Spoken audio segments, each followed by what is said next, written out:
Are we recording? We're on the air. Greetings, Shakumako. How are you, dear listeners? Welcome to another Iraq Matters. I'm Eric Gustafson. At the top of the show, we have Joe Wing of Musings on Iraq for the latest news on Iraq. Following that, I sit down with the groundbreaking Iraqi American journalist and longtime White House correspondent Yasmeen Alamiri. Yasmeen, who's currently working as both a reporter and producer for Al-Arabiya, talks about her experience as a young Iraqi American woman covering the White House and what she hopes to see develop between the U.S. and Iraq going forward. But first, a humanitarian update.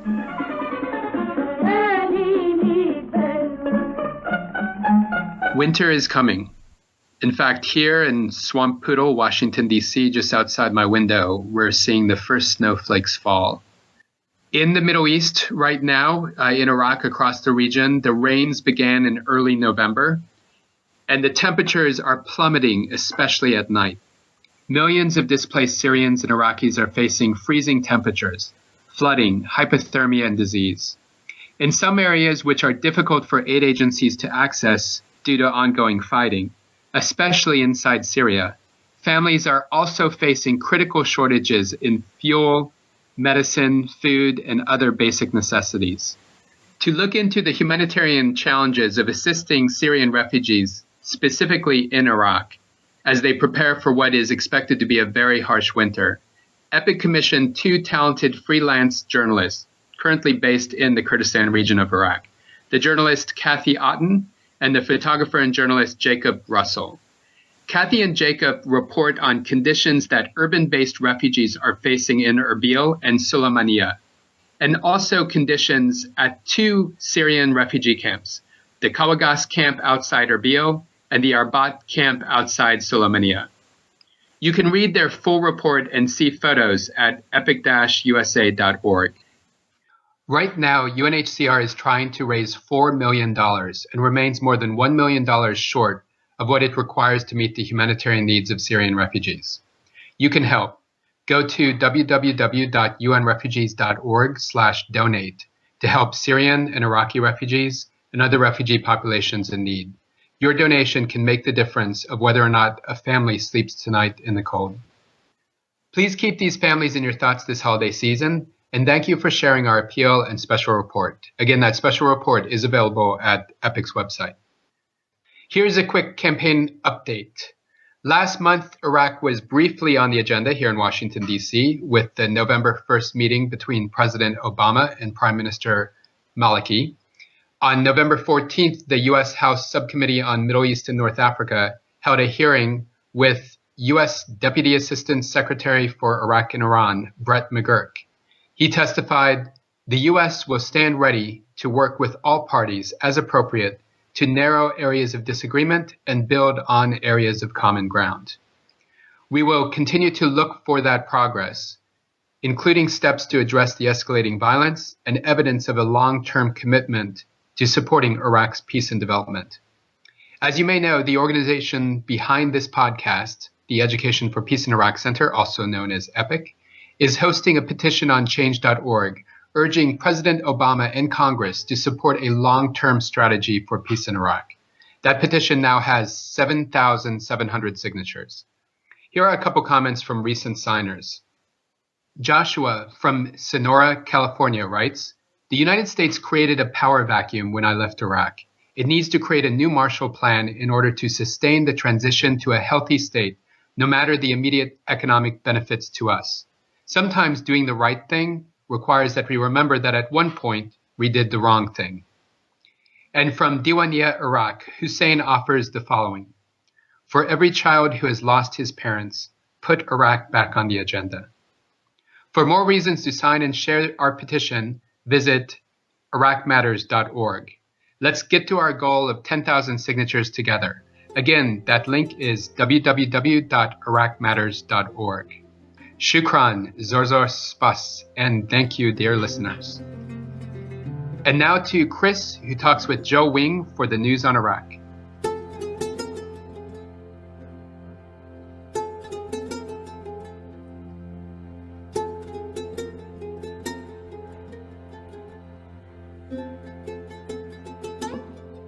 Hello, Joel. Hi. How you doing today? I'm doing fine on vacation. That's good. So what's going on in Iraq right now? There's some interesting political developments in the country. First of all the political parties are gearing up for the parliamentary elections, which are going to happen next year. And the major change is the big ethno-sectarian lists are breaking up. So, for example, there are 4 main lists in the last parliamentary elections. There's Prime Minister Maliki's State of Law. There's the Nationalist Alliance, which was made up of the Supreme Council and the Sadrists. There was the Kurdish Coalition, which was the KDP and PUK, the 2 ruling parties in Kurdistan. And then there's Iraqi, which was made up of a whole bunch of different political parties. So now Iraqi was officially broken up. Alawi, Speaker Najafi, Deputy Premier Mutlaq, a whole bunch of other members of that former political party are all going to run separately. Sadrists and the Supreme Council are also going to run separately. So you're having real change in politics right now. We used to have these huge, massive political parties all join together, basically on ethnic or sectarian lines to try to pull as many votes as possible. And now that's ending. So that's a really important development for Iraq. In Kurdistan, they had parliamentary elections there for the regional parliament in September. And the KDP came out in first place. That's President Barzani's party. They're trying to form a new government. They're holding all these talks, but there's been a real sea change in Kurdistan as well. You had the KDP of President Barzani and the PUK of Iraqi President Jalal Talabani. They're the ruling parties there for decades. And now the Quran change list passed up the PUK. So now there's all this talk about, will these groups, the change, and there's 2 other parties, part of the opposition, will they join the government, on what terms, are they going to have an early say? Talks are going back and forth, back and forth. I don't know how that's going to turn out. And finally, another big development is Prime Minister Maliki is trying to reconcile with Anbar and end the political protests there. One of the major parties in Iraq, the Mujahideen, the unity party of Speaker Najafi, who is one of the main political backers of the protest movement, they're trying to put an end to the protests. Maliki is trying to put an end to the protests. So they're coming together. There's been a series of meetings between Maliki and the governor of Anbar. The provincial council, also the governor of Anbar, both just went to Baghdad. And now Maliki is supposed to go to Anbar at the end of this month. Maliki also met with Abu Risha, one of the major sheikhs in Anbar. So there's a lot of talk to try to give some kind of concessions. I don't know how serious or what type they can really give, maybe release prisoners or something like that. And so there's some political movement to try to end the protest movement. The protest movement's made up of a whole bunch of different groups, though, so some will probably continue after that. But some of the big political parties are trying to put an end to it. So that's been some of the major developments in Iraq over the last couple of weeks. All right. Thank you, Joel. Thank you.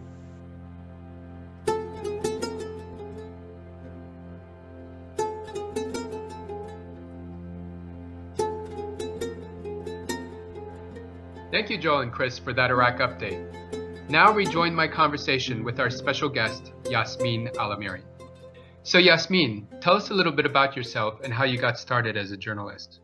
Sure, absolutely. So I was born in Riyadh, Saudi Arabia, because both my parents were professors at the university there, and then they had myself and my younger sister there.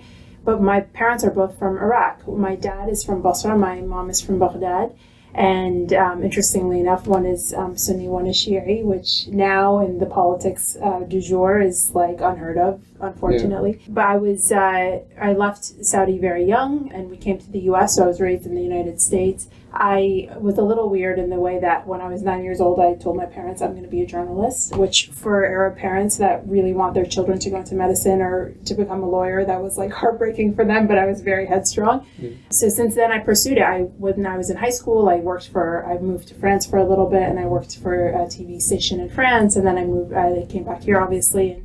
And after graduation, I worked for the BBC for a bit. I wrote and covered issues relating to national security. Well, one question I have is just going back to when you were 9, mm-hmm. when you first decided that you would be a journalist. Yeah. What was it that led to that decision? What inspired you? So it was actually Peter Jennings was my inspiration.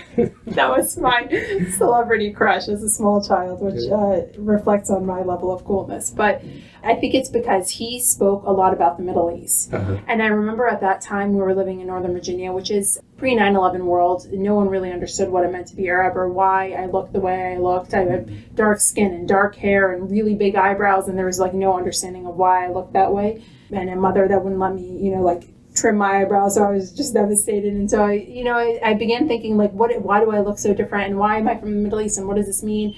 I remember watching the news with my parents, and he spoke about the Middle East, and I said, well, someone else has a worldly understanding, and I want to be that person one day. And so I kind of aspired to that, and that was basically my way of reconciling what my two kind of nationalities, my Iraqi-ness and my American-ness. And it all made sense when I was watching the news and when you were able to be an American talking about the Arab world or the Middle East. And at the age of 9, just give our listeners a picture of it. What were like the major stories that Peter Jennings was reporting on that was like, wow, this guy really gets it. This guy knows the world. I can't even tell you. I just remember there were like images of, I don't even know where in the Middle East, but they would say, like, they would show clips. I remember once there was like a clip on TV at the nightly news that they were, it was like a family or someone speaking Arabic. And I had never heard anyone other than my parents speaking Arabic at that point. And maybe like my cousins in passing, but they were like in Egypt or wherever. So it wasn't like immediate. And to hear it on television for a small child, you were like, whoa, someone else is like, there was this world. Because the last time I had been in the Arab world at 9 years old was when I was very, very young. Because once we left Saudi, we didn't go back to anywhere in the Middle East. So I remember just hearing, that was, I think, what struck me. And I saw Peter Jennings as the facilitator of bringing this, like, the Arab world to me. And I was like, I want to do that. I want to facilitate these conversations. And at the time in Northern Virginia, your parents were academics. Were they teaching at a university again there? So my dad was teaching. He continues to teach. My mom was a pharmacist because my dad has his PhD in geomorphology and my mom in biochemistry. Okay. And so they both, it was a rough transition. I mean, I don't remember it because I was very young, but I know when they came to this country, it wasn't easy because their degrees didn't transfer directly, and they weren't able to do exactly what they had done in Iraq or in Saudi Arabia because it's just the transfer method didn't work out. But they both are very academic minded. They raised us that way, and the school is premier, and it's not something to be taken lightly. And it was down to everything. Like, we had to dress up when we went to school. We couldn't wear, like, wearing sweatpants was unheard of. Wearing flip-flops, like, no such thing. You had to take it very seriously, and it was your job at that age. And still, I mean, even when I was in grad school, it was very much that mentality. Very cool. So it resonated. So now take us through your progression and development as a young journalist. Sure. So I remember when I was young, probably still in high school, and I thought, like, the peak of my career would be when I chose an arbitrary date, and I said, when I'm 40, I'm going to be a White House reporter. That was like when I was in high school, I chose that. And so when I left school, I worked for the BBC for a bit, and then I got a job with the Saudi press agency, and they offered me a general reporting job. And so I remember making a calculated decision before taking that job, that this was a time when it was post-invasion in Iraq, and everyone was talking about the Middle East. However, at the time, there weren't a lot of about Iraq, but there weren't a lot of people that were Arab that were discussing this or that were in the news. And so I said, I'm Arab, and I want to be the voice driving the media conversation because I feel like I have more insight, even as an Arab American, into the culture there rather than, just an American that just reads about it. Because I think that the conversation that was happening, particularly about Iraq, was very one-track minded, and it was only about bombings and killings and the number of bodies, and it was just, there was a complete disregard for everything else that was happening. And I understand that was like the way that reporting was done at the time because that was what was majorly coming out of Iraq, but it wasn't everything. So I remember saying, I want to go work for an Arab news organization where I could actually express this. So that's why I took the job with the Saudi press agency. I was given a general reporting job. I saw that they didn't have a presence at the White House. So I created that job, created the White House role. I was their White House correspondent for 5 years, which meant on a daily basis I would go to the White House and report on that. And so there goes my dream of being a White House correspondent at 40. But it's fine. It was wonderful. In that time, I also... and I mean, at the time, you would have been one of the youngest reporters in the White House press pool. Yeah. How old were you? I was 23. 23. I was 23. But what I'm really proud of is during my time in that position, I, myself and 3 other colleagues created something called the Foreign Press Pool, where we fought for greater access of foreign reporters, which are largely marginalized in the White House, to have access to foreign leaders' visits in the Oval Office. So that we would go in, and it's a very inside Washington thing, but usually it was only the domestic reporters, the big networks, that would go in and write a full report about what the leader and the president were speaking about, and then they would send it to the full White House pool. And so after we created this group and we fought for this greater coverage, we would have a rotating basis of foreign correspondents that would go in and write these pool reports. And I thought it was making these foreign correspondents more mainstream and giving them more credibility, which they deserved because we worked very, very hard in that vein. Nice. And from the Saudi press agency, where did you go from there? What other media outlets did you work with? Sure. So I left the Saudi press agency. I worked for ABC for about 1.5 years. And then I think I realized very quickly that my strength was working with Arab news organizations.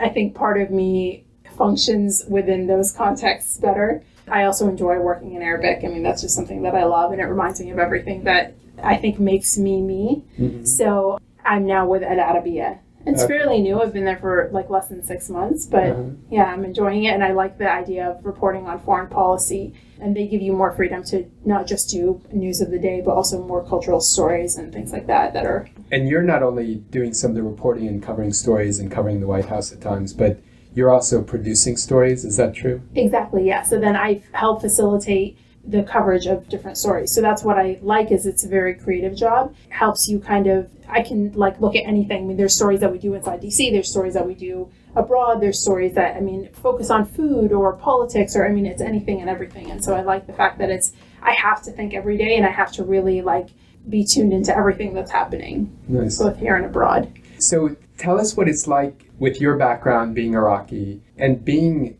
at the White House at these moments in time when history, like huge momentous decisions and events are underway. I mean, it must have been, you know, and especially just with how the war unfolded and some of the terrible tragedies that happened, you know, over the years. I mean, what has that experience been like for you? When the war first kicked off, I was actually in college, but afterwards, and I think I started reporting when it was right when the surge was happening.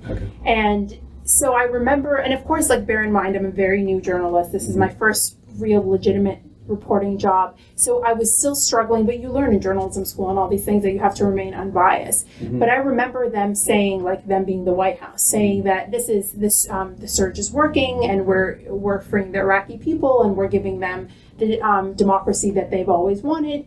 And I was getting mixed messages because then I speak to my family all the time in Iraq, and it didn't seem like everything was rosy for them. And so I was trying to reconcile these two very different, like, images of reality between what the White House is saying. And of course, I mean, I now very much understand that they have to say this. This is like their forum for saying that kind of stuff. And then what my family was saying to me in Iraq, and of course they're disgruntled and they're upset, and it was, you know, at the peak of the violence. And everything. It sounds like a clash of narratives. Absolutely. You have the narratives or the message, trying to control the message that the White House wants to put out. And then you have from the street, from ordinary Iraqis there on the ground, they're telling you, no, it's not really like that. And I remember now, and I mean, it's only, even though it's only been like, you know, 10 years of me reporting, but still I smile when I think about my absolute enthusiasm and just the energy level at which I would approach each one of these stories. And I remember almost after every briefing that Iraq was even slightly mentioned, I would approach the podium afterwards and almost, I think, confront the press secretary and say, listen, this is not the reality. And I remember the press secretaries were always very kind and generous, and they would just give me like a half smile and say, you know, well, this is the reality, this is the political situation, this is what we're working on. They would always give me the company line, of course. But I was just so upset at the fact that I was like, these people have no idea what's happening. They're in their own world. I mean, this is like the Twilight Zone. But it wasn't. I mean, I now understand that this is politics at the highest level in the United States versus my family in Iraq they're not politicians. They're normal people. And so there's a huge discrepancy. I now understand it. But you almost have to wear two hats. And I don't mean play dumb is not the right word for it, but you almost have to pretend like when you're in the White House, you have to function within the confines of what they're able to tell you. You have to ask very politically driven questions that you know you're going to get the answer to. The questions I was asking at the time, I wasn't going to get the answers to. I was asking about like providing services for people and things. Sanitation was a big issue at the time that I asked them about. They had no idea, nor was it on their agenda. They didn't care. Even if they did have an idea, they weren't going to talk to me in a public forum about it. So I then learned that when you're in Washington and you're doing Washington reporting, there are certain types of questions that you ask at certain times. You can do it off the record later, but never on the record, never on camera. That's just not going to happen. I have kind of a curveball question for you. Sure. Being a journalist, part of it has to do with words, narratives. Do you feel that sometimes a narrative can have the power to become a reality? That a narrative, a leader can put forward an idea, can put forward a narrative, and then it can actually start to change behaviors and lead in that direction. Absolutely, sure. And I think the sad part is that I think because of everything that's happening domestically and also the fact that we're no longer militarily engaged in Iraq. Yeah, this is the Obama administration. The Obama administration in the second term. Mm-hmm. So not second even term. Very, very different from the first term and very different from the Bush administration. Mm-hmm. Is that since it's no longer in our vernacular to talk about Iraq, the narrative is Iraq is out of sight, out of mind. We're not going to discuss it anymore. So I think a lot of Americans and American media, they either they don't think about Iraq, it doesn't cross their mind, or when they think about it, they're like, those are just people in a different country killing themselves. At this point, it's still the narrative of it's a civil war because we don't discuss it. Mm-hmm. It's no longer an American problem. Therefore, it's no longer an American media problem. Yeah. Also, I mean, when you think about foreign media, I think that there's also a lot of regional politics that play a part, and you don't want to get your hands in a war or like a country that is kind of like, again, same civil war issue. Like, I think that a lot of foreign media is funded by certain governments that have a certain, or like a certain way of thinking about the Iraq war. So you try to just leave it alone. I find it with American media, I find it with foreign media, it's the same exact thing. And it's, I think, driven by the policy of this country, which is that we're no longer engaged in it. We're really kind of distracted with our own problems. Yeah. Which is very true. I mean, as an American, I know that this country has more than enough to deal with, rather than taking on Iraq's problems. So the next question I have is, covering the White House, and covering the White House recently, Prime Minister Nouri al-Maliki, of course, met with President Obama just recently on November 1st, and you were there. What did you observe? What happened at that event, and what are some of the things that you may have seen or picked up on that for us tuning in may have not caught? What did you see having been in the room? Yeah, so I actually, thinking about this interview today, I looked back at the first coverage I had done of Maliki, which is in 2009 when he met with the president. And I remember, I wrote the poll report for that event, and it was very and there was a very jovial, mood in the room, and they were very conversational, and I think that it was very lighthearted. There was a lot of discussion at the time about business opportunities and investment, where this one, and again, this is me way after, and in this particular, the November 1st meeting, I'm a little more jaded now as a reporter, but I think that it was more desperate. I don't know if that's a very harsh way of saying it. Yeah. The mood was not as light and jovial. It seemed really like there was an agenda to be driven. I think Maliki wanted the president to show some kind of endorsement of him in these upcoming elections. Obviously, the president didn't make any commitments really, which is a reflection both on him and his policy towards Iraq, but towards arming them or helping supply security equipment at all to the Iraqis. Also, there was no political endorsement of Maliki. There was nothing really either way, but on the Maliki side, it seemed like you really just needed something from the president, and this was his last push, face-to-face interaction. As far as these things go, when you're in the room and you're covering it, we always, in the White House pool, always say, there's some color behind it, something a little interesting. It's always, nice to see when they joke after all the questions are asked, and so this time around, he leaned over to the president and said, okay, are we going to, in English, he asked, are we going to see you in Iraq soon? And the president kind of, you could tell he very politely brushed him off. He said, yeah, maybe soon. Yeah. I think that's going to happen. But. No, interesting. With President Obama, what's your sense? Clearly the narrative coming from the White House is Iraq is done. We're not going to talk about that. Now is an opportunity to focus on all these other things around the world. But yet, do you feel that it's been hard for the administration to do that, with what's happening in Syria, the escalating violence in Iraq? Are you seeing any evidence that the White House is starting to recognize that, no, they're going to have to have some renewed attention on Iraq, even if it's through Secretary of State Kerry and other officials? I would love to say yes. I really strongly would say no. Okay. Particularly because of this. I think when in politics and in media, which they actually go hand in hand, unfortunately. I think in politics in this country, in any country, you only discuss the things that would make the most news and then really shame you publicly. So I think because we have this narrative in the media world that it's a sectarian issue now in Iraq. These people, doing air quotes, are killing each other, and it's something that they need to work on, and there's a whole level of corruption. It's no longer an American problem.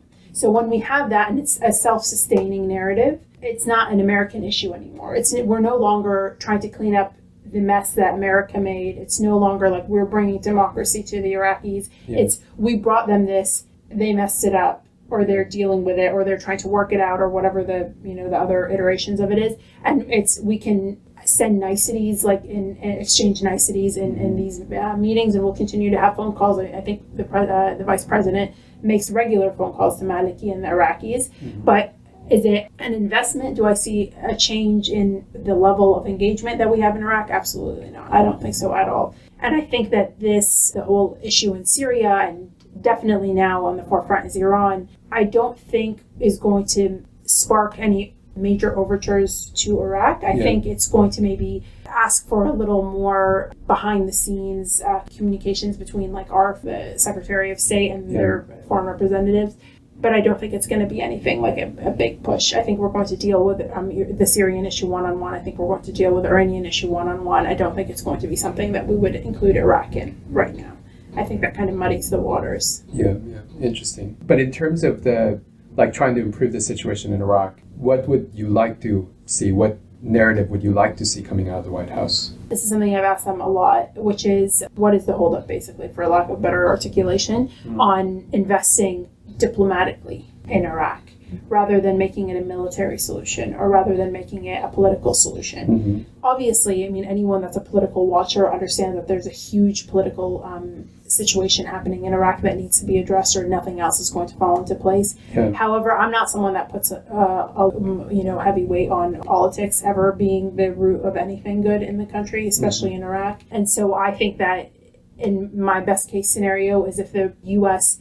makes a huge overture to show that they believe in Iraq and more importantly the Iraqis, by economic investment and by way of business relationships and trade, and overtly asking their companies to invest more in Iraq. And I think it's already happening. Smart businesses are already, there's huge oil revenue in that country, and I think it would be wise for a lot of American companies to invest there. However, for the White House to say something openly about we want American companies to invest in Iraq and make a place in Iraq, I think would mean a lot. I think that would go a long way, and it would resonate with the Iraqis as the U.S. having confidence in Iraq, rather than just always giving them, as the Iraqis would say, like a lesson in democracy and how this is how you can be successful. Iraqis have a lot of pride. I think that bothers them when they keep getting this lecture. I think if it was just a show of confidence, both economically and on a diplomatic level, I think that would go a very long way. So it would almost be like saying, we believe in Iraq's future, and thinking much more long term. Absolutely. And investing in the economy and commerce, partnerships. Yeah. So my last question, it's a question we often ask all of our guests. Why does Iraq matter?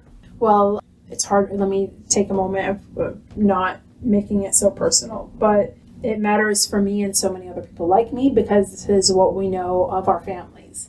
This is why we are the way we are. I think for someone like me, who's an Iraqi American, I spent, before being able to get into journalism at this level and to work on these stories that basically are the answers to a lot of questions we had when we were very young. It's a very selfish endeavor, but it's an ability for us to understand our background.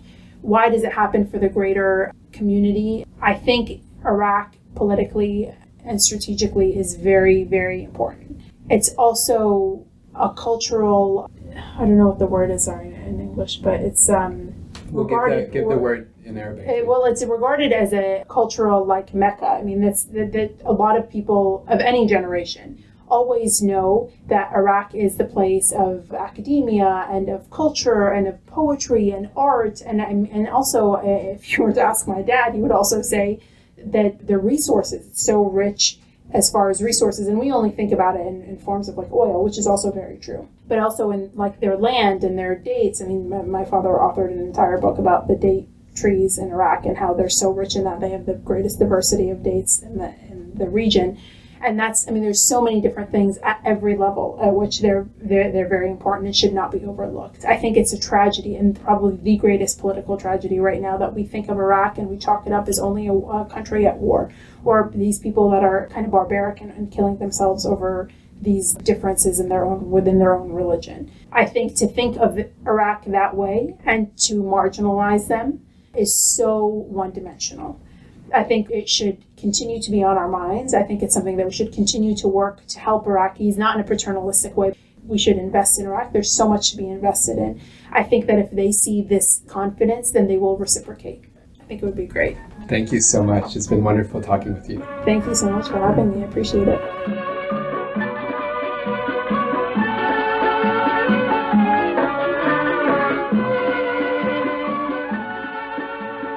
Hi, this is Chris again, and before we go, we want to come to one of our favorite parts of the show, letters from you, our listeners. So what do we have in the mailbag, Eric? Well, we've got a letter from Maria Alvarado, who was responding to episode 7, our blog that included our first Iraq commentary. Okay, let's take a look at that. Maria writes, I've supported almost every petition that I've received, but I would never support our troops going back to Iraq. They should never go. America was lied to about Iraq and paid a very high price. I would never dare ask a father, son, brother, husband, or friend to go back. Sincerely, Maria. So what do you think about that, Eric? Well, Maria's comment gives us an opportunity to address an unfortunate tendency in public discussions about how the U.S. should handle threats to international security, especially in the age of 24-hour news. Too often, I think questions of war and peace are framed as a black and white choice between doing something or doing nothing. So military action versus no military action and just letting it go? Yeah, exactly. Or my favorite when we first started doing our work, being tough on Saddam or being soft, military action or sitting on our hands. I mean, by design, each choice is intended to shut down further conversation, not to mention further thought. So it kind of appears like there's only one option for people when they're viewing the news. Exactly. And as mentioned in our first Iraq Matters commentary, troops on the ground is no longer part of the equation. However, that does not mean that the U.S. and international community are powerless to do anything. So what can they do, Eric? I mean, are there any other options? Absolutely. We can and we must pursue peace through other means, from diplomacy to targeted development assistance to address Iraq's current problems in governance, from investments in education to civil society. Right now, the United States has opportunities to promote peace in Iraq through dress shoes and sandals on the ground. It doesn't have to be boots. Do you have any examples? Actually, I have a great example, and this is from firsthand experience. Just with one of my recent trips to Iraq, I had an opportunity to take part in a conference with USAID for their Access to Justice program. And it's really impressive, especially the Iraqi civil society organizations that I met with. And we'll be talking more about some of those organizations in upcoming podcasts. The Access to Justice program, it's a USAID program that helps vulnerable and disadvantaged populations in Iraq access legal services and other support. So far through that program, 13,949 vulnerable Iraqis have received free legal aid, and nearly 3,000 cases have been filed on their behalf. Have there been any kind of reports coming out or rumors about some kind of pullout of USAID in 2015?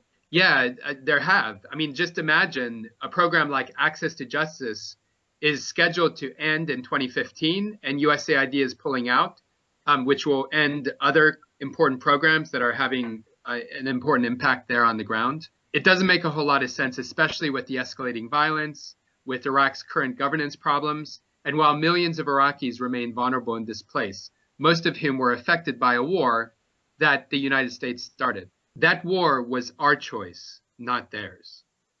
Maria, that's exactly the reason why we need your support on our petition on change.org. That's right. We need the support of Maria and at least 10,000 Americans from across the country to really urge President Obama and Congress to reverse the dangerous trend of cutting U.S. support to critical sectors of Iraqi society that, if sufficiently empowered, can contribute to lasting peace and prosperity in Iraq and the region. Non-military approaches can work, and often they're more cost-effective than so-called military solutions, but they require a long-term strategy and investment.